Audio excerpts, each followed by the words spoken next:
नमस्कार। बिहार तक में आपका स्वागत है और मैं हूं सुजीत। बिहार में भ्रष्टाचार का पैमाना कितना बड़ा है इसका अंदाजा इस बात से लगाया जा सकता है कि एक कार्यपालक अधिकारी जिस पर 2021 में कार्रवाई होती है, भ्रष्टाचार के आरोप में छापेमारी होती है और उस पर आय से अधिक संपत्ति रखने का मामला दर्ज होता है, वो भी आय से 230% अधिक संपत्ति रखने का आरोप का मुकदमा दायर किया जांच एजेंसियों ने 2021 में।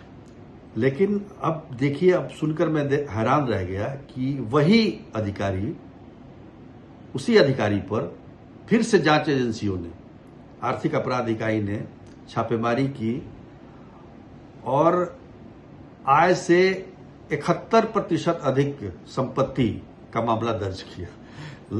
2021 में 230% था और 2021 से ये 2025 के बीच में उन्होंने आय से 71% अधिक संपत्ति और अर्जित कर ली।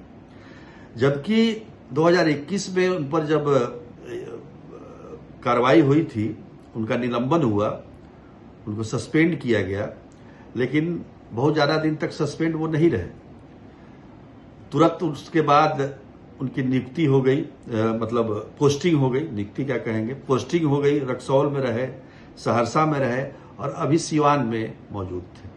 अब बताइए, जब जांच एजेंसियां कार्रवाई करती हैं अधिकारियों पर भ्रष्टाचार के आरोप में और विभाग जो है उनको फिर से पोस्टिंग दे देता है, जबकि मामला जो है न्यायालय में चल रहा है, तो ये भ्रष्टाचार का पैमाना यहाँ पर देखने के लिए मैंने ये जज करने के लिए आप लोगों के सामने समक्ष रखा है कि बताइए कि ये जो अधिकारी है कितना निडर है कि एक बार कार्रवाई होने के बावजूद दूसरी बार फिर वही काम कर रहा है, वही भ्रष्टाचार कर रहा है। यही नहीं, सहरसा में रहते हुए तो 100 करोड़ के गबन का भी आरोप इस अधिकारी पर लगा है, लेकिन फिर भी ये हो सकता है फिर निलंबित हो, फिर कुछ दिनों के बाद फिर से पोस्टिंग मिल जाए। तो भ्रष्टाचार से जो पैसा कमाते हैं उसी पैसे से फिर से पोस्टिंग में मिल जाती है, ये भी बात सत्य है। खैर, ये तो एक उदाहरण है, लेकिन इसी से मामला देखिए, कार्यपालक अधिकारी जो है वो नगर विभाग से जुड़ा हुआ है और आजकल आप देख ही रहे हैं कितना काम हो रहा है शहरों में। फंड तो बहुत ज्यादा है, लेकिन उसका उपयोग कितना हो रहा है, भ्रष्टाचार की भेंट कितनी चढ़ रहा है, इसका अंदाजा इस बात से लगाया जा सकता है। अब इसी सिलसिले को, इसी भ्रष्टाचार को आगे बढ़ाते हुए हम कहते हैं कि जो आप टेंडर घोटाला, आपको पता ही है, आप तो जानते ही हैं कि टेंडर घोटाला की जांच ईडी कर रहा है और इसी मामले में आईएएस अधिकारी संजीव हंस जेल में है और एक और व्यक्ति का नाम आया था जिसको बिचौलिया कहा जाता है, ऋषु श्री पर भी 2 बार छापेमारी हो चुकी है ईडी की और उस पर केस भी दर्ज किया गया है, लेकिन अभी तक उस पर कोई कार्रवाई, गिरफ्तारी वगैरह की नहीं हुई है। अब जो मामला है, ये मामला भी टेंडर घोटाले से ही जुड़ा हुआ है। नगर विकास विभाग के अंतर्गत एक संस्था है बुडको, जिसको कहा जाता है कि बिहार शहरी आधारभूत संरचना विकास निगम, यानी कि जितना भी विकास आधारभूत इंफ्रास्ट्रक्चर का हो रहा है शहरों में, उसके पीछे यही बुडको है।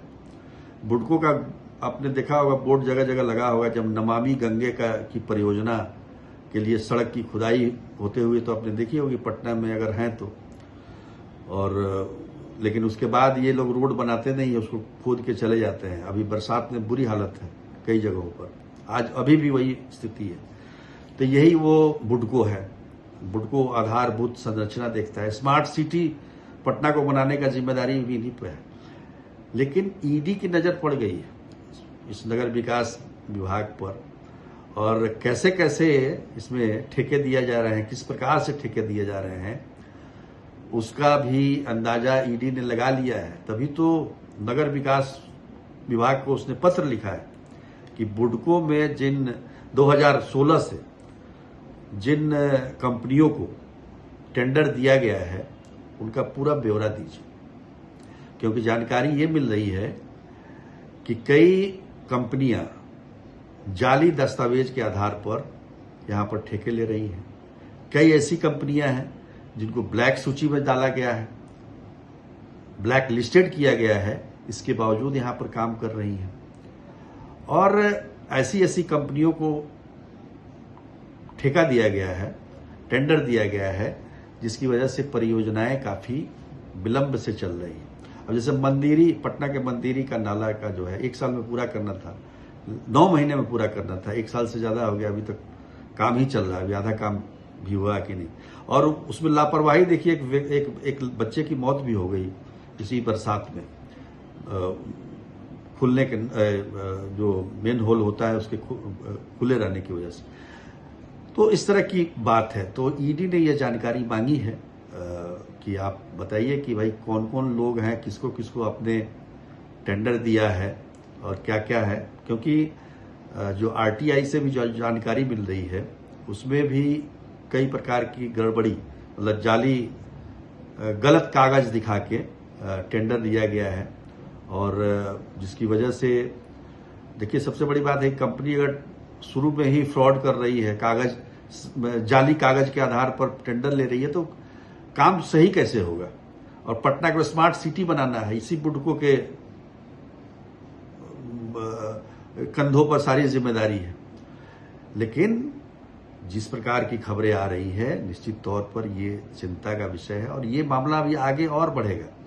देखिए, रिशु श्री की चर्चा हम लोग कर रहे थे, लेकिन ये उसकी पैठ जो है नगर विकास विभाग में भी रही है, ऐसी जानकारी मिल रही है। और जो ये कार्यपालक अधिकारियों की जो नियुक्ति होती है, जो पोस्टिंग होती थी, उसमें भी उसकी काफी अच्छी पकड़ रही है। तो कहने का मतलब ये है, तभी तो कार्यपालक अभियंता कितने खुलेआम तरीके से भ्रष्टाचार कर रहे हैं, 2021 में भी कर रहे हैं, 25 में भी कर रहे हैं, पकड़े जा रहे हैं, फिर भी कोई उनको फर्क नहीं पड़ रहा है। आश्चर्य की बात तो ये है। तो आप समझिए कि भ्रष्टाचार का लेवल कहां तक पहुंच गया है। देखिए, काम तो हो रहा है, लेकिन काम का कितना प्रतिशत धन जो है वो भ्रष्टाचार की भेंट चढ़ जा रहा है, इस पर भी हमको गौर करने की जरूरत है। कितना काम में लगाया जा रहा है, गुणवत्ता क्या है काम की। तो इन सब सारी चीजों पर अगर ध्यान रखेंगे तो ये काफी मुझे लगता है चिंता का विषय होगा। ईडी अब जांच कर रही है। ईडी कभी आर्थिक अपराध इकाई को कहती है भाई केस कर दो, तो केस कर देता है, फिर आगे की कार्रवाई कुछ होती नहीं है। तो सवाल ये है कि ये कब तक चलता रहेगा। सरकार को भी इस पर ध्यान देने की जरूरत है। तो आज के लिए इतना ही, तब तक के लिए नमस्कार।